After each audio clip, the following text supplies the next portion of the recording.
Hello, I'm Thomas Hare, Chief Content Officer of the Performance-Driven Marketing Institute, a not-for-profit trade association that serves companies in the performance and direct-to-consumer marketing world. Welcome to the first event in our spring seminar series created by the PDMI's E-Commerce Council, what the FTC's proposed negative option marketing changes mean to you. That's a mouthful. We welcome all of you to today's event, PDMI members and non-members alike. If you're not a PDMI member but are attending today, we'd love to have you consider joining the association. There's no better way to support the mission of the PDMI than joining and sharing your voice in the direction of the industry. That includes getting involved in what will eventually be an official comment to the FTC on this topic by the PDMI that Linda's heading up. And so we'd love to hear your feedback. In the handouts tab of your control panel, you'll find our PDMI membership brochure. I urge you to download it, flip through it, and contact any of our team members should you desire any more information. Another housekeeping note, the group will be addressing any questions from the audience at the end of today's session, but you don't have to wait to ask them. Utilize the questions tab on your control panel to type and send your question in. We'll be collecting them and we'll try to get to as many as possible in the final moments of this webinar. Today, the E-Commerce Council tackles the hottest regulatory story so far in 2023, the FTC's recent announcement of its intent to impose additional stringent restrictions on negative option marketing, online subscriptions, and more. This panel of e-commerce, legal, and compliance experts will discuss what performance marketers can expect, how these rules may impact marketers, and how they can respond. I'll introduce the group. Eileen Fraser is founder, president, and CEO of Intelligent Handshake and a member of the PDMI E-Commerce Council. Linda Goldstein, partner and co-leader of BakerHostetler's advertising, marketing, and digital media team, is also a member of PDMI's Government Affairs, E-Commerce, and Women's Leadership Councils. Travis Wilson leads business development for Momentum Factor, a digital risk management and compliance company. And last but not least, of course, our moderator, Greg Silvano, CEO of Buyist and chair of the PDMI E-Commerce Council. Thank you all for joining us. Let's get started. Greg, take it away. Thank you very much, Tom. All right, so we're going to go right to Linda to kind of lay the land here. We're going to go with, we're talking about proposed changes. So I'm going to talk slowly here. Proposed changes to the FTC's negative option rule. So I think the smartest thing we can do is talk about not the changes first. What is it that they're proposing to change? The negative option rule. So Linda, can you just super high level, what is the negative option rule in FTC's world? So the negative option rule as it currently exists is a rule that was actually passed back in, it was either the 70s or the 80s, and it was really designed to regulate your parents or grandparents, book clubs, record clubs, the kind of programs where you'd sign up, you had to buy like a minimum number of records. Let's say you'd pay $1 per record, and every month they would tell you what the month's selection would be, and if you didn't tell them you don't want it, if you didn't opt out, it would automatically be sent to you.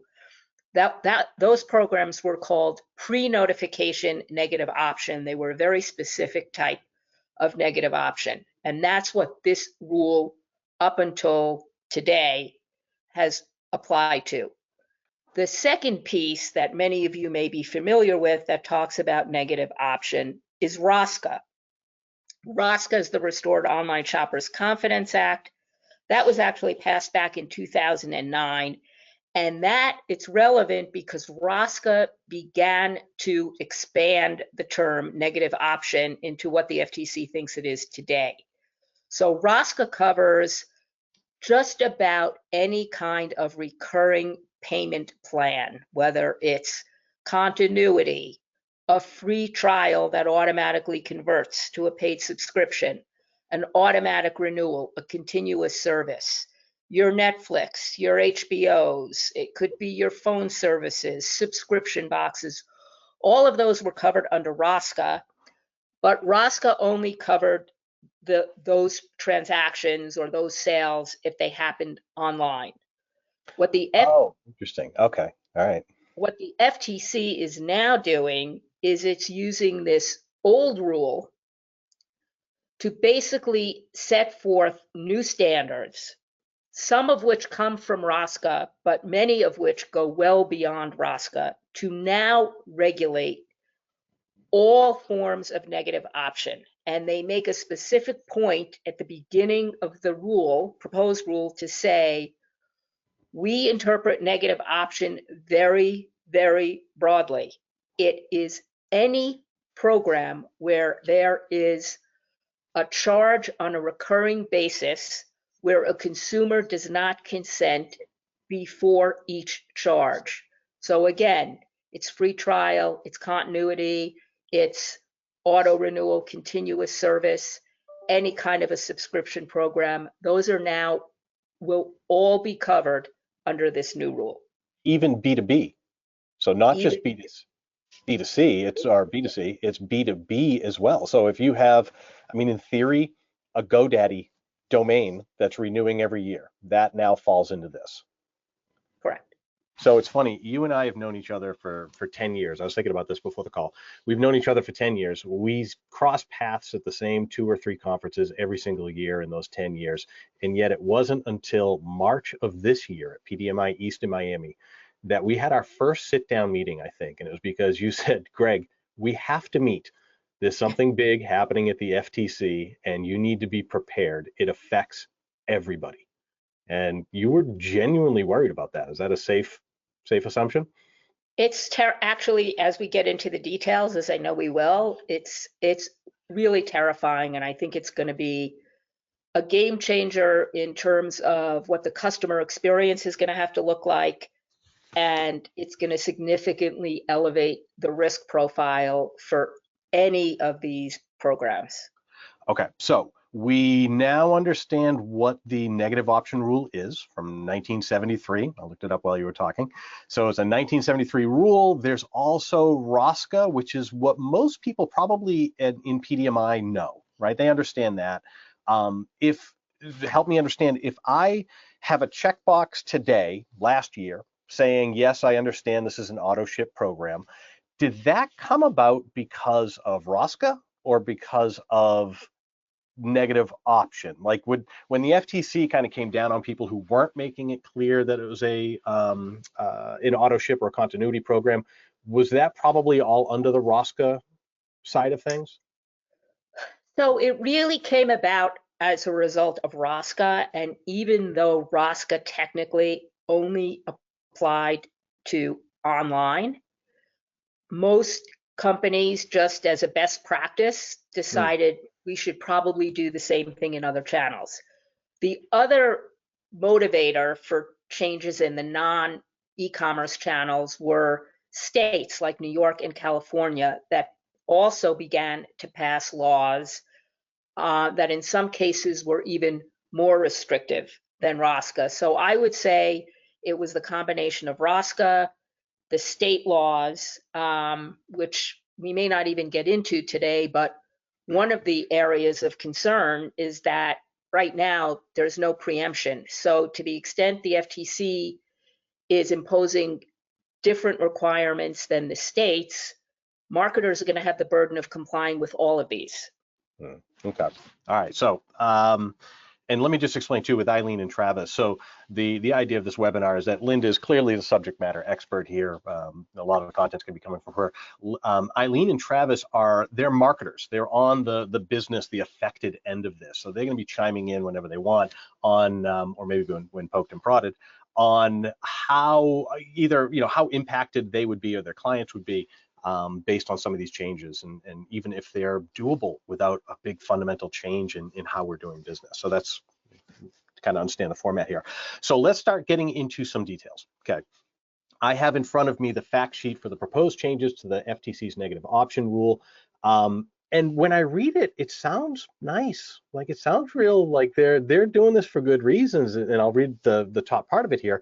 What we know is people and sellers often like free trials and recurring subscriptions. That's cool. I like it's the fact that they're making that the opening line, that users actually like these. So it's not like we're not allowing these anymore, right? There's a benefit to having free trials and recurring subscriptions is what they call out, but they're less good for people when marketers don't give them all necessary information. They get billed when they don't agree to pay, and sellers make it hard or impossible to cancel. reports to the FCC that these practices have hurt consumers for decades, and people have been stuck with recurring payments for things they never wanted or didn't want to keep getting. What's wrong with that? Nothing. Nothing yet? Yeah. What we propose, maybe we're getting there. What we propose, the FTC proposes amending its negative option rule. So this is a 50-year-old rule. I know that because I was born in 1972 and this was in 1973. Rule 2, prohibit misrepresentations, give people important information in clear ways. And let's actually stop on that, because I think, Linda, that's one that you have called out specifically, that to give people important information in clear ways. In theory, in my head, this sounds like, okay, I just need to say this is an auto ship, right? You will get this every 30 days. But what you're saying, or what you've told me before, is that that's not the case. They actually have extremely stringent rules on how the information needs to be displayed, and what information and how the user needs to consent to it. So very little flexibility. Am I remembering that correctly? That's correct. So let me say this, just saying, as I think many marketers do today, you know, that this comes with auto ship. That's not going to cut it under these new rules, because there's going to have to be disclosure of more details about the auto renewal or the continuity. So you're going to have to basically talk about the frequency, what the consumer is going to be charged, and that can get tricky if you want to reserve the right to raise prices, which you can, but you're going to have to say something about the price. You're going to have to talk about the frequency. You're going to have to tell them that they're going to be automatically charged unless they cancel. So there are some kind of magic words, if you will, that are going to have to be used, and it's going to be a lot more than just saying auto ship or auto renews. But I could just throw that in the footer, right? No, you cannot throw it in the footer, because what they've also done, and actually this is something to note, not just for negative option, but for everything, all disclosures. It used to be, I now think of these as the good old days of the FTC. It's hard to imagine that we could think of good old days of the FTC, but we can. The definition of clear and conspicuous used to be easy to read, easy to find, easy to understand. Now, the definition is difficult to miss. And you might think that's not a big difference, but in the eyes of the FTC, it really is. So for example, if your disclosure of the negative option terms is smaller than other things you're trying to call out on the page, the FTC is going to say that's difficult to miss.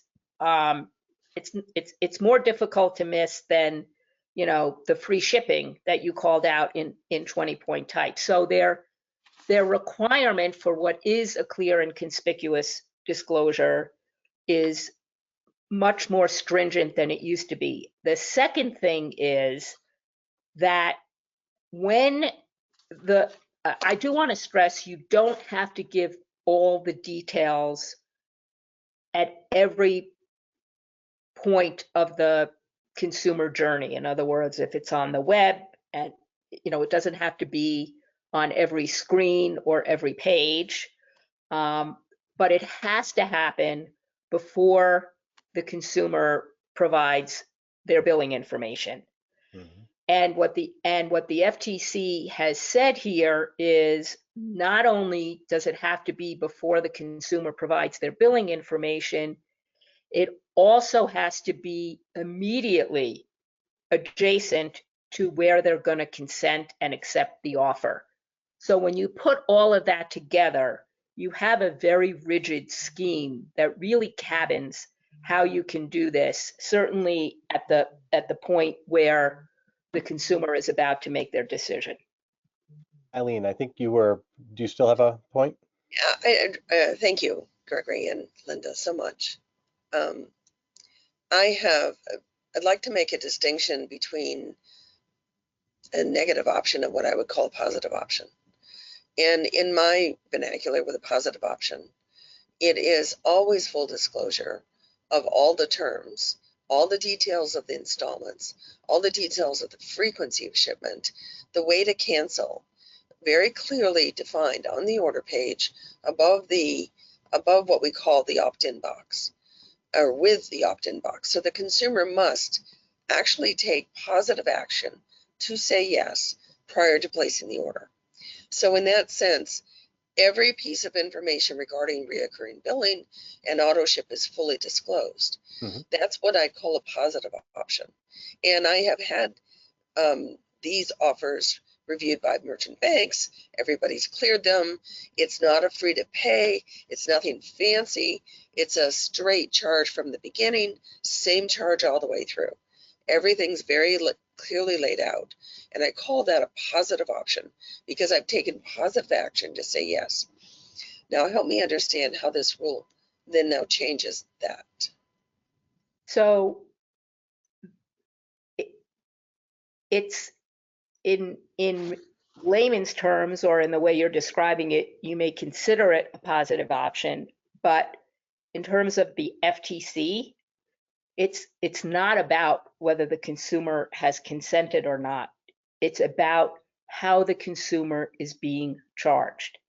And basically what they're saying is any program where the consumer is charged on a recurring basis and they do not consent to each charge along the way is a negative option. Now, it sounds like what you're doing for your clients, Eileen, probably already complies with what, in terms of the disclosure and the affirmative consent, because it sounds like you're using a checkbox. Though that's all great, and that's likely why the merchant banks are processing, because you've already got a compliant program in place. But the fact that the consumer has consented in advance does not, from an FTC perspective, make this a positive option. It's, in fact, they don't have a term positive option. They have the term negative option, which again, they define to mean any plan that involves recurring payments.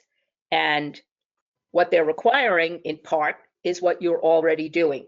But there are other things in here that you may not be doing that are kind of new, and some additional risks with these programs that we'll get into. So there's a few things, Eileen, that I found when I was researching this yesterday. Number one would be the cancellation mechanism has to be on the same website that they bought it on. So not just online. It has to be available on the same website that they bought it on, right? So as a direct response campaign, D2C campaign and direct response, DRTV, you can have 20, 30 different websites. So you can have a bunch of different ways of driving that. It could be, you could be through an affiliate network, right? Where maybe that they built their own landing page. Then now the users have to be able to cancel on, as proposed, on the same website as the current language in there. So that's one. Another one that was interesting was that you have to record their consent and the details of it and store it for 3 years, or 1 year past their continuity of their whatever the phrase is there, but their last payment has to be stored for 3 years. So for auditing or whatever. So that could certainly be a change. And then the biggest one, it's actually one that makes headlines on this, is the notification rules.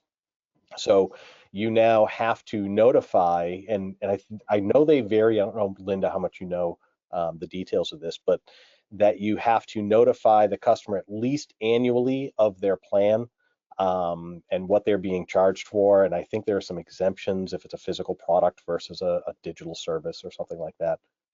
Linda, I don't know if you know any details on that. That's correct. That's correct. And that's a big change. I mean, there are notification requirements, not under ROSCA, but many of the state laws have notification requirements, but they usually only kick in if it's an annual contract or longer, this will apply to even month to month unless it is physical goods. And another big change, and this is one that I think both Travis and Eileen might have something to say. This isn't about online only. This is for call centers. This is for in-person seminars. It's for absolutely anything, right? It's every sales channel. Every sales channel. So it's that, and actually one thing I want to mention is I think it ties in nicely because we're thinking negative option, right? Negative option, negative option.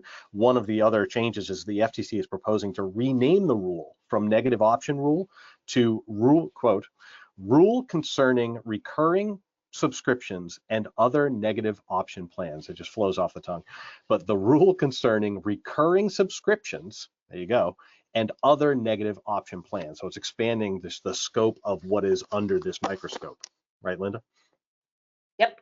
And if you think about the cancellation method has to be by the same means, or if it's online, same website or same channel. I know this, may not be in our wheelhouse of members, but you're a retailer, you're a big box retailer, and you're offering a, month-to-month warranty program that continues every month. So now if the consumer wants to cancel, they have to come back into the store because that's where they signed up. That's crazy. That's not a good customer experience. So, I bring it up because it's one of several examples in here where, and I think it's going to be up to us and comments that we file to point out to the FTC where they maybe haven't thought through what the consumer experience is going to be, and are some of these proposals really helpful or harmful? And similarly, every DNS then has to lead you to customer service. So and the other thing you didn't mention, I'm sure we're going to get to it, but since we're talking about the cancellation, is that if a consumer looks to cancel, whether it's by telephone, most likely this will impact telephone, you cannot go into a save a sale without first asking for the consumer's permission. Basically what the FTC is looking for is what they're calling click to cancel. In other words, the consumer has to be able to cancel without you speaking a word to them. Like, we can give you a better offer, or are you sure you want to cancel? There can be no obstacles in the way. Yeah, if I can jump in there, I'm going to kind of go back to a few different things that were said. As Linda described, the record club policies and memberships of the 80s and 90s, I couldn't help but remember those deals where I subscribed and got 8 CDs for 1 cent, but Columbia then paid hundreds of dollars for CDs that I never wanted, and I have no idea what happened to those. So I think as I listened to this presentation, unfortunately, like most things in life, there's bad actors out there that have driven a need for enforcement policies like this. And those of us, I'm sure every single person on this webinar or everybody that listens to this later can remember a time where the act of trying to cancel some membership, whether it's the gym or my Comcast cable subscription. I was just gonna say Comcast. Yep. Or whatever, is the most infuriating and difficult experience. And by the end of it, you need to go take a nap, or you just threw your arms up in failure and continue to pay. Yeah. So, I get the opportunity for this. What I really hope, and maybe Linda, if you could answer this question, is in practicality, do you see the FTC using this as a means to pursue only those bad actors, or do you see this as something that's going to really affect the day-to-day people who are trying to do it the right way and maybe are just not quite up to date on how to do that on their website? So I absolutely think this is a way for the FTC to go after bad actors. I think what it is most importantly, because of a provision we haven't talked about, but I'll mention it now, This is a way for the FTC to end run the Supreme Court's decision restricting their ability to get money. So for those of you who may not recall, last year, the Supreme Court really cut the FTC's wings by saying they did not have the constitutional authority to run into federal court and get monetary relief. And that is the way for 50 years that the FTC has been operating. So when you've read about these, multi-million-dollar settlements or monetary judgments that put companies out of business, they were doing that under, they believed they had the authority under the FTC Act to do that. And essentially what the Supreme Court said is, no, you can't do that. The only thing you can run into federal court and get is injunctive relief. If you want to get money, there is a whole administrative procedure that is set forth in the FTC Act. You have to go through that administrative process. You have to get a final judgment that the company or the person is liable, and then you can go into federal court and seek money. And that's not an efficient way for the FTC to go about getting money. What having a rule does, this will be a trade regulation rule, is it gives the FTC authority to get civil penalties. And the current civil penalty rate is, I think, $50,600 per violation, and each sale essentially would be a separate violation. So one, it's a way for them to get money easily. And that's, by the way, why we're seeing so many rulemaking proceedings. They've got one on privacy. They've got one on junk fees. They've got one on earnings claims.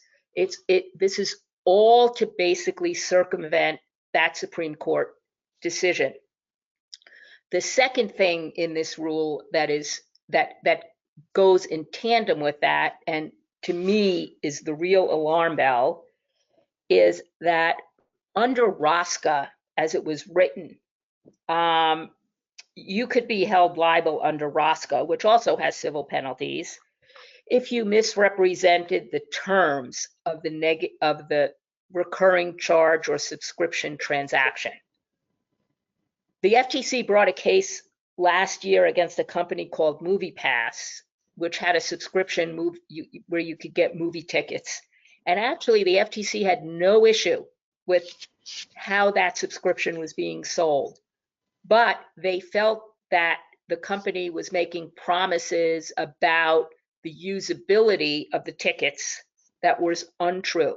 And so they said in that case, if you have an ad that makes any misleading statement, whether it's about the negative option feature or your products and services, we can sue you under ROSCA. They have now incorporated that same concept into this new rule. So what it means is for all our members that, sell supplements or weight loss products or whatever it is, beauty products, they can be meticulous in how they disclose the terms of the continuity. But if the FTC determines that a claim they're making about their product is not substantiated, they can sue them under this rule and get civil penalties. So I'm going to expand on that. It's a complete way to go around the Supreme Court saying, no, you can't get money in federal court for unsubstantiated product claims, and basically doing exactly that through this rule. So I'm going to expand on that because I think it was the most alarming thing that I read yesterday, was on that very topic, and it was Commissioner Christine Wilson, right? So she was the only one that dissented on the proposed changes, and one of her quotes was, "The proposed rule," and I'm paraphrasing a little bit here, "the proposed rule is not confined to negative option marketing and covers any misrepresentation made about the underlying good or service sold with a negative option feature. and that marketers could be liable for civil penalties for product efficacy claims, even if the negative option terms are clearly described, informed consent is obtained, and cancellation is simple. So even by doing everything that's on here, right? So you've made all those first bullet points from the fact sheet clear, is because you have a negative option or subscription as an option, it now puts the entire anything that's wrong, that they claim wrong, under this rule and these penalties. Is that correct? That is correct. All And right, unfortunately, Commissioner Wilson, who was the lone voice of reason until about a month ago, has resigned. So the two Republican commissioners, Noah Phillips and Christine Wilson, who couldn't outvote the Dems, but still would write things like this, which maybe injected some voice of reason, they're gone. So right now we have Chairman Khan's group completely unfettered at the commission. So when you said, Travis, are they just going to continue to go after the bad guys? I don't think so. Well, Amazon Prime, Costco membership. yep. I mean, the big guys are in this in a big way, and I think that's where they're going to be looking. doesn't that help us, the small guys, a little bit? They're not going after small guys and the big guys don't care, and they're not going after small guys for easy wins that they could then bubble up the court system with a precedent. If they're going after, I don't know, Microsoft, Apple, Yahoo, Google, They are, but they are still also going after the bad guys. What we are seeing is they're using their regional offices a lot more to go after the small guys. So they're not necessarily using as much of their resources in Washington, but they've got a lot of offices all around the country. And we're seeing a lot of the cases against sort of the smaller players being run out of those offices. So I wouldn't take comfort from being a small player at all. So I'm sorry. We saw last month, they issued 670 letters on product substantiation claims. And many of the names on that list were very big companies, but there were certainly some names on there that I wouldn't consider large companies. I would consider them medium sized companies. And that is concerning. We've seen that FTC action happening over the last couple of years. In October 2021, the 1,100 letters that they sent out on income claims, that affected the industry that I work in greatly. Again, the 670 letters that were sent out last month, April 13th, I believe. And even last year, this doesn't really apply, I think, to the negative option that we're describing today, but United Wealth Education, a company we work closely with, was issued a temporary restraining order with no due process. As part of that temporary restraining order, they were forced to not be able to pay any commissions, not enroll any new customers, and not take any product sales. United Wealth Education fought that for 4 months and eventually got that restraining order lifted by a district court. But what happened in that 4 months? Their sales went to zero, and so they won that battle, but certainly lost that war. So I think a lot of these actions that we're seeing by the FTC are overreaching and potentially damaging to companies that are trying to do it the right way. Are you seeing that, Linda, on your side? By the way, since you mentioned the letters, I do want to mention the letters, for those of you on the webinar that don't know, those are called notice of penalty offense letters. That's another cute little tool that the FTC is using also to try to get money. And so what they've done with those letters is, as Travis said, they issued basically the same letter to 700 companies, some of which were huge marketers, some of which were not, saying basically, we are putting you on notice, hence notice of penalty offense, that you have an obligation to substantiate all your product claims. And if you don't, we can now go after you for civil penalties as well. So that notice of penalty offense letter That's another way the FTC, another tool they're using to be able to go into court and get money. Now, they haven't gone in and tried to use it yet. I will place a bet on this webinar that when they do, it's going to be challenged because it's on very shaky ground. But still, to Travis's point, the poor company that's the test case is going to have to either give in and settle or fight it. And that's going to be another constitutional challenge. You had mentioned, Linda, that there are other things on the FTC's plate, right? So they have privacy rules. I think you said something money. I forget what it was. Junk fees. What was it? Junk fees. Junk fees. Oh, good. Yeah. Do you get an impression, or has there been chatter about how important this particular proposed rule change is? I mean, they don't have infinite resources. So unfortunately, the word on the street is that there's a lot of interest in this rule.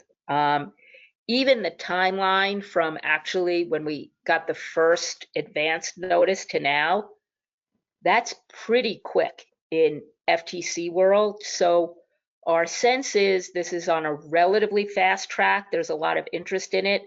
That being said, we're still not likely to see a final rule, probably before the end of 2024, beginning of 2025. What are based on previous rule change proposals, is there a feeling of how often those things go through intact, or is it more like a Senate bill that looks nothing like the one that gets, finally approved? So usually it comes back pretty close to what they wrote. It's very hard. The only time I've ever seen this happen was with the telemarketing sales rule, because there was such an outcry over what was originally proposed that they came back in and they proposed an amended version. We're hoping to generate a lot of noise on this in the hopes that the same thing will happen.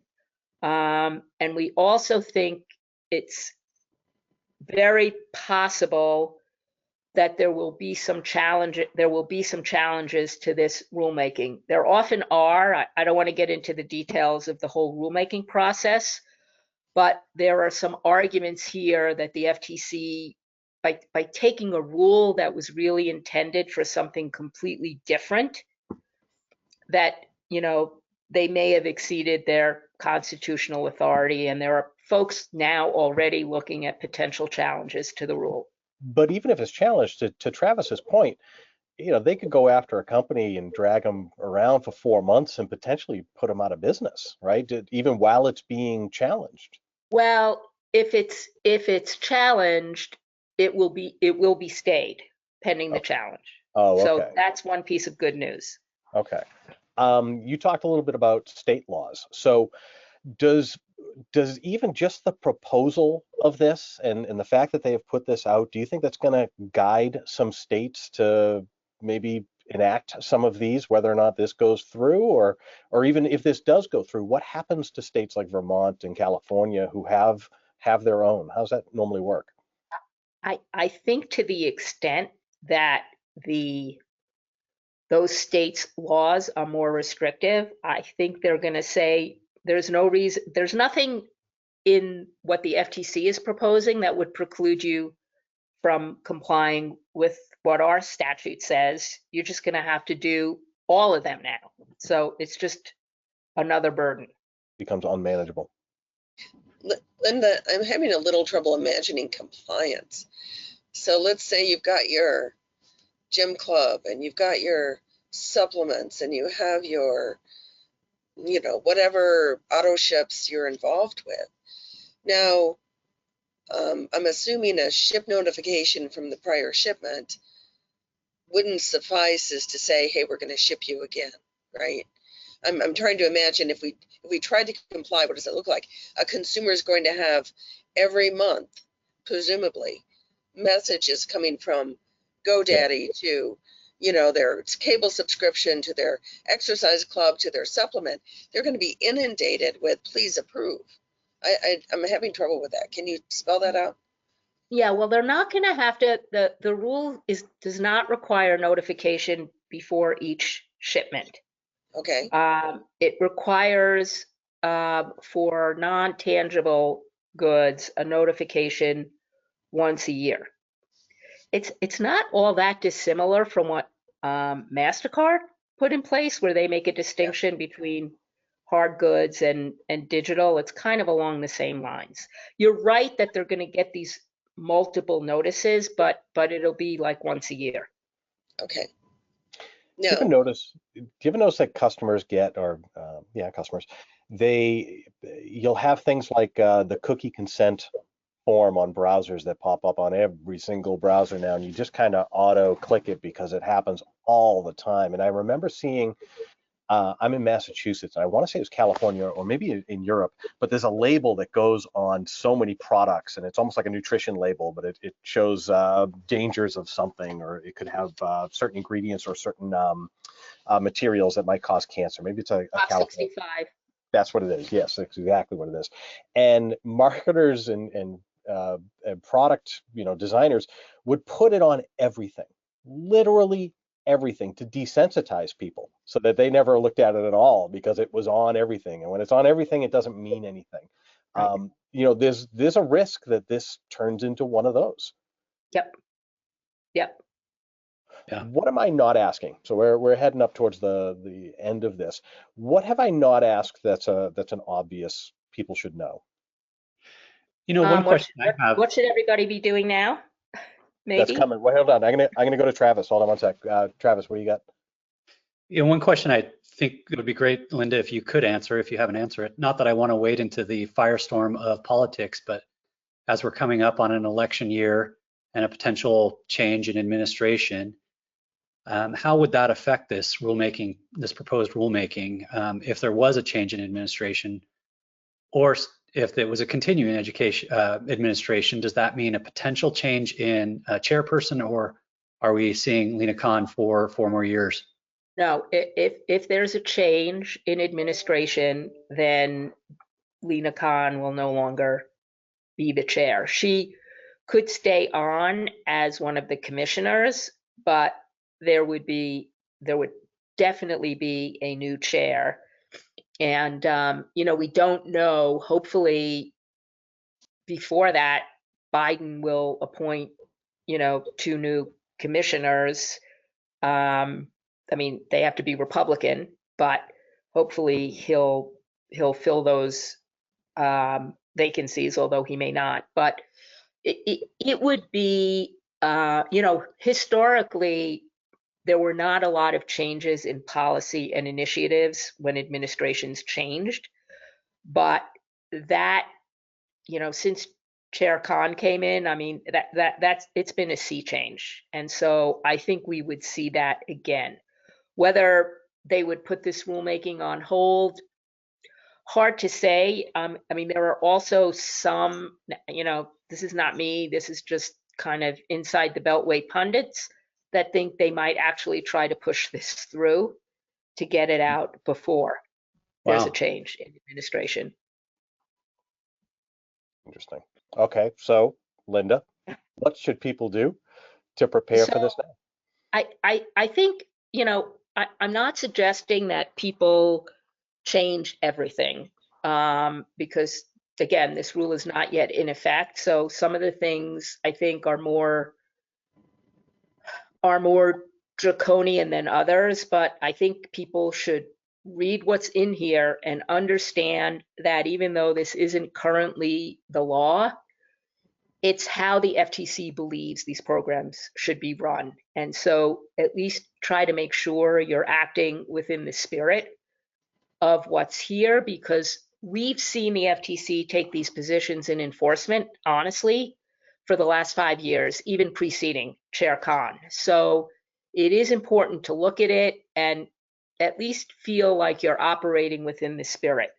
I think the other thing you need to do is to be extra careful about your product claims, because again, even without this rule, the FTC has taken that broad position on enforcement, especially if you're selling online. They're going to say it's a violation of ROSCA if your claims aren't supported.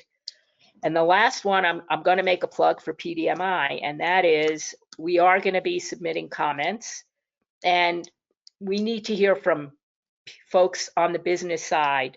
You know, we'll help frame some of the questions, but it can be really powerful to have information from the business community telling the FTC where the pain points are with what they're proposing and how it may actually be harmful not only to businesses, but potentially to consumers. So the more input we can get from our members, the better our comments are going to be.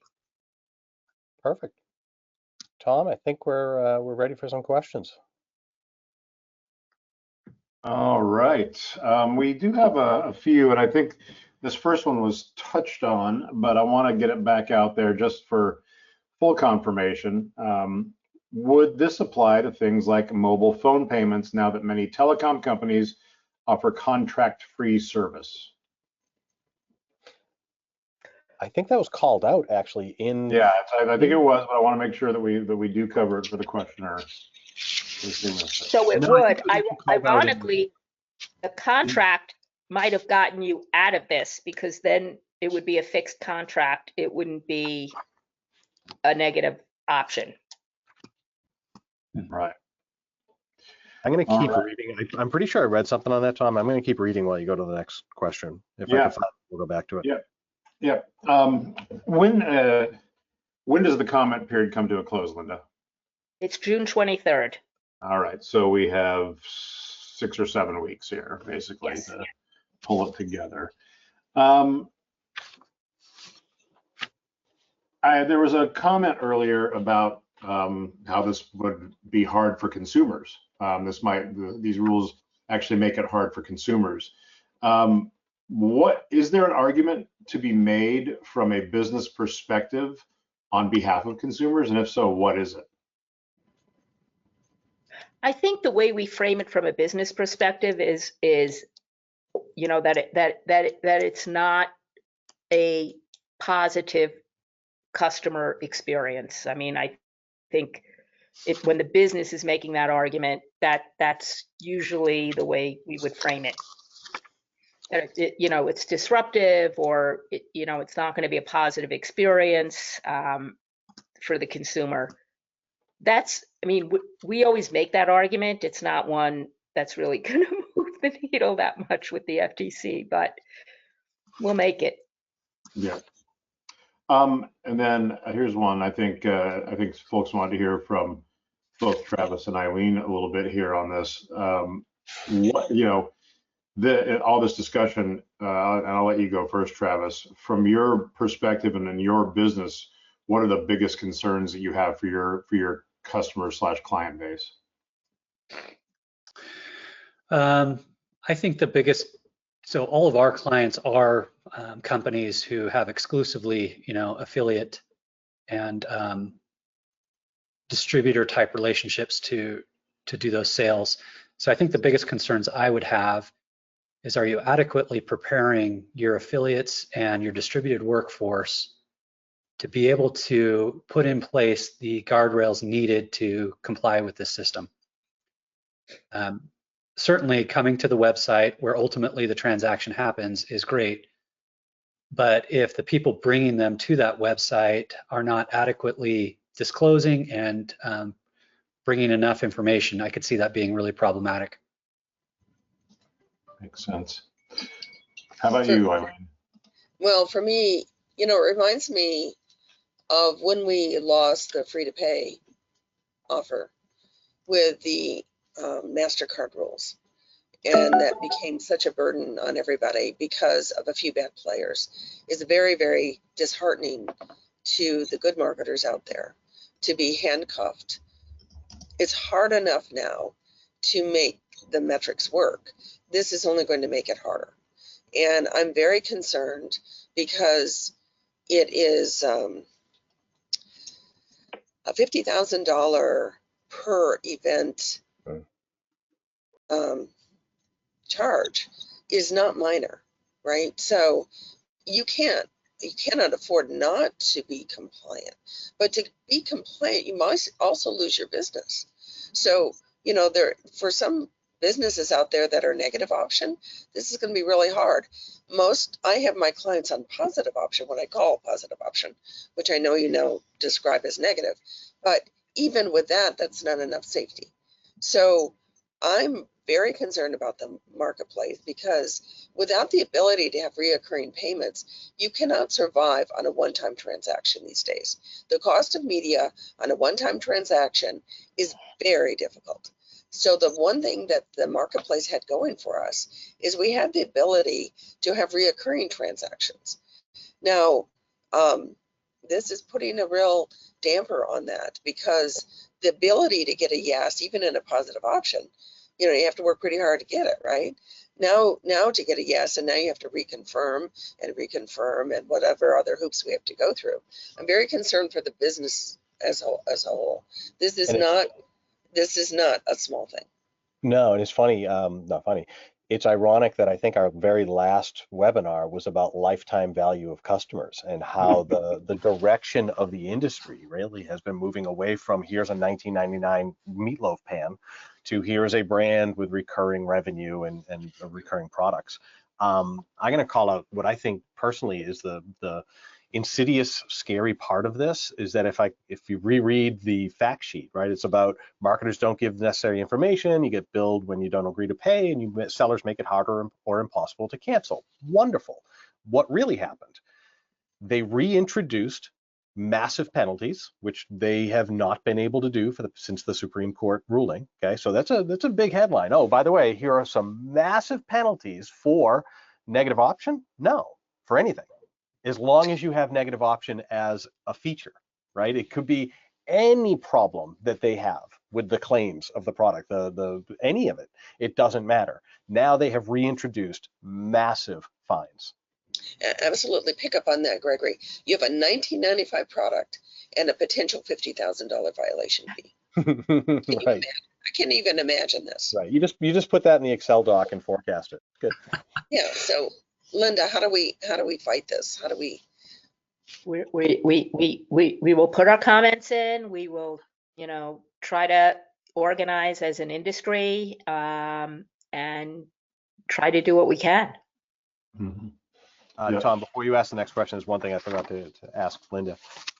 In the past, related to FTC and changes and proposals in the past 20 years, right? So we'll pick a time frame. Where does this rank on problematic? Everybody's afraid of the FTC anyway. Okay, so you have that. You have this big, scary 3-letter government agency. Where is this on? Yeah, this is going to be a problem. I think it's pretty high up there. Interestingly, the last time they tried to do something really dramatic is when they tried to ban children's advertising, and that caused them to almost become defunded.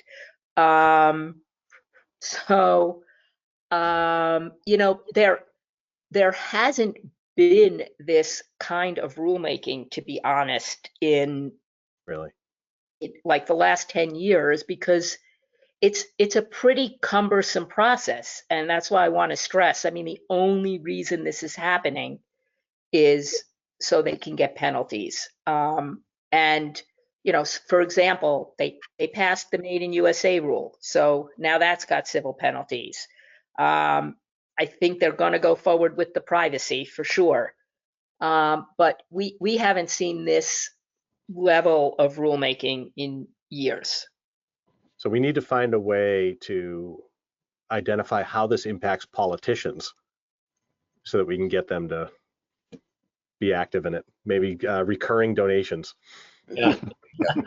That's a great point, because actually, not only do the politicians do recurring donations, but they often will pre-check the box for the recurring donation. Nice. There'll be a little I have saved one I've saved some from several politicians who shall remain nameless Interesting. that have done. All right, that's our in. All right, I got one more that just slid in that I'd love to hear an answer to. What can you say about what constitutes affirmative consent? So the way I can tell you that the FTC believes it needs to be something like a checkbox, a signature, or something similar, that because they use the words clearly and unambiguously indicates consent to the negative option. And so only.